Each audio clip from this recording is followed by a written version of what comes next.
Bonjour et merci d'être fidèle au journal Écho de Lyon Décideur. Dernière émission de la saison avant une pause estivale au mois d'août.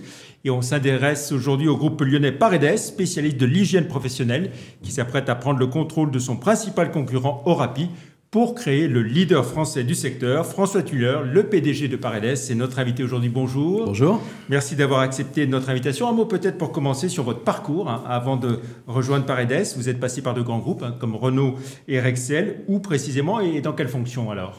Alors, des fonctions business, plutôt marketing, vente et puis gestion de PNL comme on dit au bon français, donc des gestions de centres de profit et un peu partout dans le monde. J'ai travaillé dans beaucoup de pays, j'ai vécu en Turquie, au Portugal, en Allemagne aussi. Et puis dernièrement, j'ai été Renault-Nissan, donc je passais beaucoup de temps dans les avions du côté des États-Unis et du Japon. Voilà. Alors comment est-ce que vous êtes arrivé chez Paredes ? Vous en aviez assez des grands groupes ? Vous aviez envie de travailler dans une ETI ? Alors c'est une très bonne formation, les grands groupes. C'est une très bonne école que je conseille d'ailleurs à tous les jeunes qui débutent leur carrière. En milieu de carrière ou 2 tiers de carrière, on va dire plutôt pour moi, on a envie d'avoir peut-être un peu plus d'impact directement. Et j'ai fait passer le message à des chasseurs de tête que je connaissais, que je souhaitais racheter une société. Et il y avait une société qui était à diriger à Lyon avec une possibilité de racheter une partie du capital. Donc j'ai choisi ce projet, le projet Paredes. C'était il y a 5 ans. Voilà, 2017. Paredes, une entreprise familiale créée en 1942. Donc vous arrivez à ce moment-là. Avec quelle feuille de route ? La feuille de route, elle est simple, c'est de redresser la société. En fait, la société, à l'époque, elle perd beaucoup d'argent, elle perd 9,4 millions d'euros. On ne m'a pas forcément dit, d'ailleurs, qu'elle en perdait autant. Et même les actionnaires n'étaient pas forcément au courant de la situation complètement. Et donc, la feuille de route, c'était de redresser la société. On n'a pas souhaité faire de plan social. Sur 180 millions d'euros de chiffre d'affaires, on était quand même sur plus de 5% de pertes. Mais on a souhaité, avec des équipes transverses de 33 collaborateurs, bâtir un plan qui s'appelait Défi 2022. Et on a redressé la société en multipliant, alors très collectivement, c'était vraiment un travail d'équipe, le BE par 25 en 5 ans. Donc la société aujourd'hui est passée de très peu rentable. Excédent bruit d'exploitation. Voilà, excédent bruit d'exploitation. Donc on a aujourd'hui un EBITDA qui est entre 7 et 8%, on était à 0,3% il y a 5 ans. Donc la société est vraiment en pleine santé. On s'était interdit d'acheter d'autres sociétés. On voulait vraiment prouver que notre modèle axé sur les hommes, axé sur les clients, sur la supply, l'informatique, la digitalisation, pouvait générer du profit. Maintenant, on l'a démontré. D'abord la croissance organique. D'abord la croissance organique. Mais avec une stratégie conquérante, un fort développement. Et puis alors, il y a eu la crise sanitaire, bien sûr, qui a secoué le marché et le créneau de l'hygiène professionnelle. Bien sûr. Ça a été à la fois compliqué et favorable pour vous, forcément. Plutôt favorable. Alors, individuellement, on était tous très contents que ça se termine parce que ça a été quand même compliqué pour les familles. Il y a eu des gens malades et puis il y a eu beaucoup de décès quand même en France, il ne faut pas l'oublier. Mais c'est vrai que pour l'hygiène, ça a été une période très très intense. Alors moi, j'aime toujours comparer les résultats par rapport à 2019, qui est la dernière année vraiment normale, normative, juste avant le Covid en 2020. Et par rapport à 2019, le groupe Paredes l'an dernier a augmenté son chiffre d'affaires de 24%. Donc on est sur un rythme de croissance de 8% par an. Et on va garder dans les années qui viennent un rythme de croissance organique fort, mais pour la première fois, puisqu'on est maintenant prospère, on s'intéresse à des achats et des achats significatifs. Alors, on va y venir, bien sûr. Paredes, aujourd'hui, c'est quelle taille ? 215 millions d'euros de 215 millions d'euros de chiffre d'affaires. L'objectif du plan, c'était 210 millions ? 210 millions. On a fait un peu plus, ce n'était pas un plan chiffre d'affaires. Surtout, l'objectif, c'était de faire 5% d'EBITDA, 5,3 précisément, et on est à 7,3, donc beaucoup plus que le plan. 15 millions par rapport à 11 millions visés. Donc c'est un plan sur la rentabilité, la satisfaction client également et la satisfaction des collaborateurs, où on a beaucoup augmenté le taux de très satisfaits et la digitalisation. Alors on n'était pas bon, faut reconnaître. On partait quasiment de zéro et on est aujourd'hui, au jour où je vous parle... Presque 25%. 25% l'an dernier, on est déjà à 30% maintenant. Et on vise 70% des commandes digitalisées à l'horizon 2026. Voilà, on a parlé du chiffre d'affaires. Combien de personnes On est 600 collaborateurs en France et 50 en Italie. C'est le seul pays étranger où on est présent aujourd'hui avec une filiale, une belle filiale qui fait 25 millions d'euros de chiffre d'affaires et qu'on est en train de développer. Et par contre, on a des ambitions, bien sûr, dans d'autres pays européens à la demande de nos clients. Alors, un mot sur ce marché de l'hygiène professionnelle. C'est un marché qui est encore assez fragmenté en France ? Pas du tout consolidé. En fait, c'est un marché qu'on estime maintenant, après le Covid, à 5,2 milliards d'euros. Et 5 milliards 200 millions d'euros. 5,2 milliards d'euros, c'est bien ça. Et le numéro 1 est autour de 300.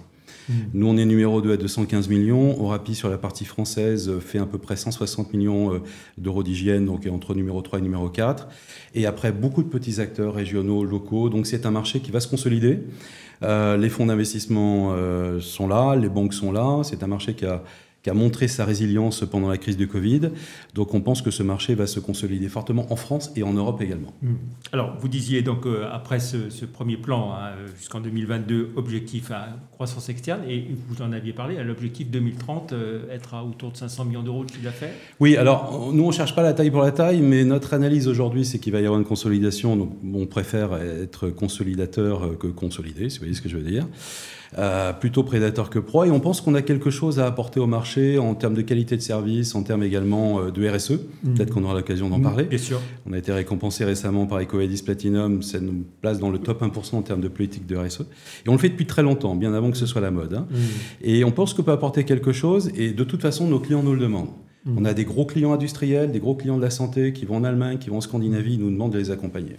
Alors, et là-dessus, bien sûr, début 2023, Guy Chiflot, le fondateur et président du conseil de surveillance d'Orapi, vous appelle, il demande à vous rencontrer et il vous annonce qu'il a envie de vendre sa participation dans Orapi. Oui, alors ça c'est un peu l'officiel des spectacles. Dans la vérité, on se connaît depuis des années et tout le monde discute avec tout le monde, c'est bien normal, mais c'est vrai qu'il y a eu une accélération à partir de février 2023. Guy Chiflot, qui l'a dit d'ailleurs sur votre antenne, était très très malade fin 2022. Ça a accéléré sa décision de vendre. Et il avait d'autres options. Il a choisi le projet Paredes Orapi. Ce sera le nom d'ailleurs de la future société, si l'OPA est réussi. Et cette société, il a souhaité apporter ses actions à cette société parce qu'il y a un véritable projet industriel derrière. Orapi aujourd'hui produit de la chimie, nous on produit de la ouate, qui sont les deux grands métiers, l'essuyage et le nettoyage de notre profession. Et donc, on va se remplir nos usines réciproquement. Donc, beaucoup de complémentarité. C'est très concret. On parle beaucoup de souveraineté industrielle aujourd'hui. On va créer des emplois industriels de manière conséquente. Alors, il y a eu plusieurs mois de discussion. Et puis, cet accord entre vous, sur quoi il s'est bâti exactement entre vos deux sociétés? Vous parlez de complémentarité en termes de secteur, en termes de zone géographique. Enfin, voilà. À quel niveau ces complémentarités? Alors, les complémentarités, elles sont en effet au niveau industriel, puisqu'on a des productions croisées quelque part. On va se remplir à hauteur de plus 50% de nos deux usines. Et ce sont des usines lyonnaises. Une à Saint-Vulbas, dont l'un, et puis une à Genasse, dans le Rhône. Donc on va augmenter de 50% la production de chaque usine avec des créations d'emplois industriels, première complémentarité. Et deuxième complémentarité qui est également importante, on a plein de fournisseurs en commun, donc on va aller les voir en leur demandant des meilleures conditions puisqu'on va être le numéro 1 du marché. Avec 450 millions d'euros, dont une bonne partie en France, on va être numéro 1 du marché français. Donc forcément, on va exiger conditions d'achat les meilleures, plus favorables. Les conditions numéro 1. Et en termes de secteur alors en termes de secteur, vous êtes complémentaires aussi. On est sur le même marché qui est l'hygiène, donc équipement de protection individuelle, chimie, ouate pour l'essuyage, mais on a des gros points forts et c'est pas les mêmes. Donc c'est très intéressant pour la stabilité et la pérennité de la société.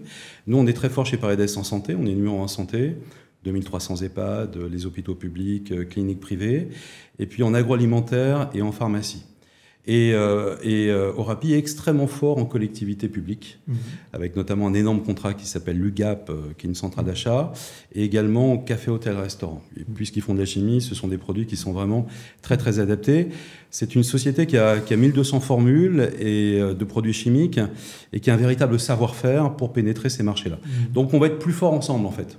L'objectif c'est d'être vraiment le numéro 1 français du secteur, l'hygiène professionnelle. C'est ça l'ambition?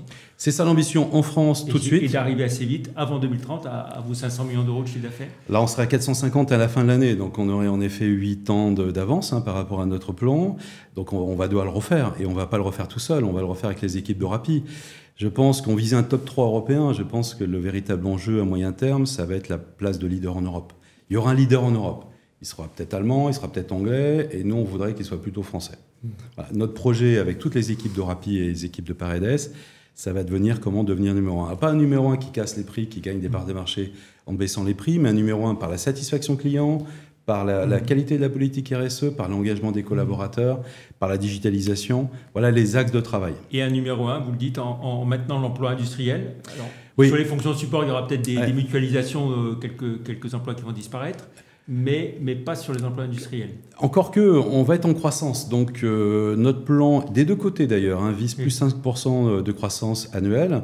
Donc, quand vous êtes en croissance, et nous on les fait du côté Paredes, il y a une croissance du côté Orapi, on a besoin de gens. Et on est aujourd'hui plutôt dans une pénurie de talents dans la région de Lyon, et puis dans d'autres régions, on est présent en France.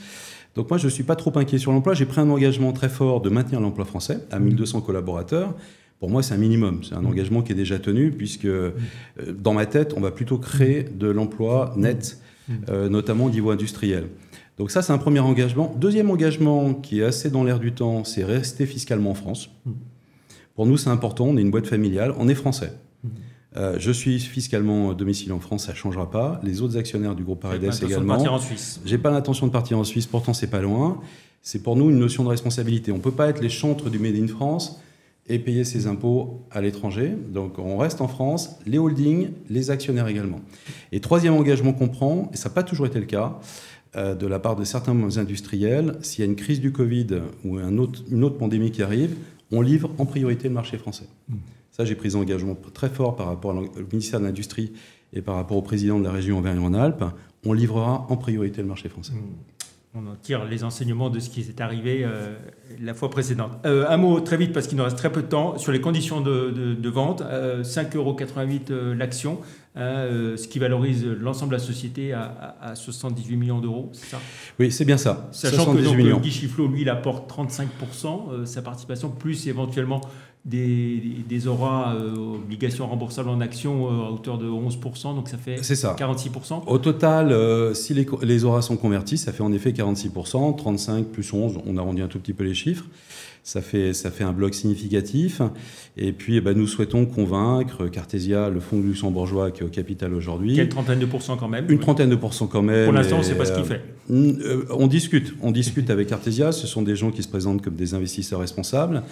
J'ai entendu d'un des dirigeants de Cartesia qu'il n'empêcherait pas un projet industriel qui fait du sens. Donc, je suis en confiance sur le fait que, et c'est normal, chacun défend ses intérêts, mais qu'il y aura un moment un accord gagnant-gagnant pour les actionnaires, également pour notre projet. Et puis, surtout, la priorité, c'est de convaincre les petits porteurs. On va faire une OPA à partir du mois d'octobre. J'allais vous demander le calendrier. Donc, consultation des instances représentatives du personnel, la concurrence.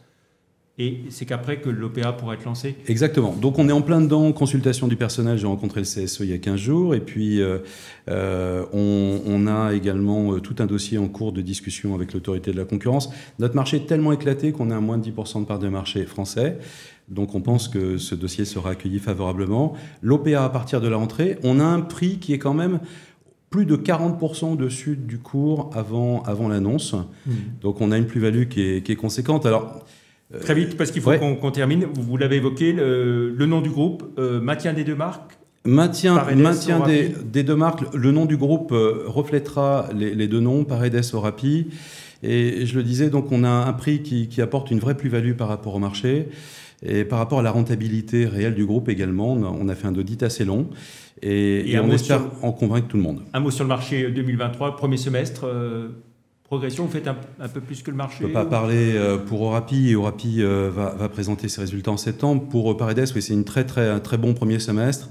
On fait 8,5 millions d'EBITDA normes classiques, on dirait.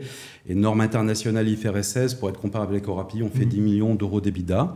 Donc c'est un bon premier semestre. On présentera des résultats beaucoup plus détaillés au mois de septembre. Et puis juste un mot pour finir sur tout ce qui est RSE, votre engagement social assez fort chez Paredes? Oui, alors boîte familiale, et on le fait depuis longtemps, et mes prédécesseurs le faisaient. Vous voyez, je suis vraiment dans une lignée. On est très axé sur l'écologie et également le social, puisqu'on a une politique salariale assez particulière, avec notamment beaucoup d'intéressement, régulièrement des ouvertures de capital. On a 70% quasiment des collaborateurs qui sont actionnaires de l'entreprise et 74%, dernier chiffre que j'ai en tête, des ouvriers de l'usine. Très bien. Merci beaucoup François Tuilleur d'être venu dans le Journal Éco, le dernier de cette saison 2022-2023. On suivra bien sûr les prochaines étapes de cette fusion Paredes Orapi. Très bon été à vous tous nos internautes. Et puis on se retrouve en septembre. Merci, au revoir. Merci. Merci à vous.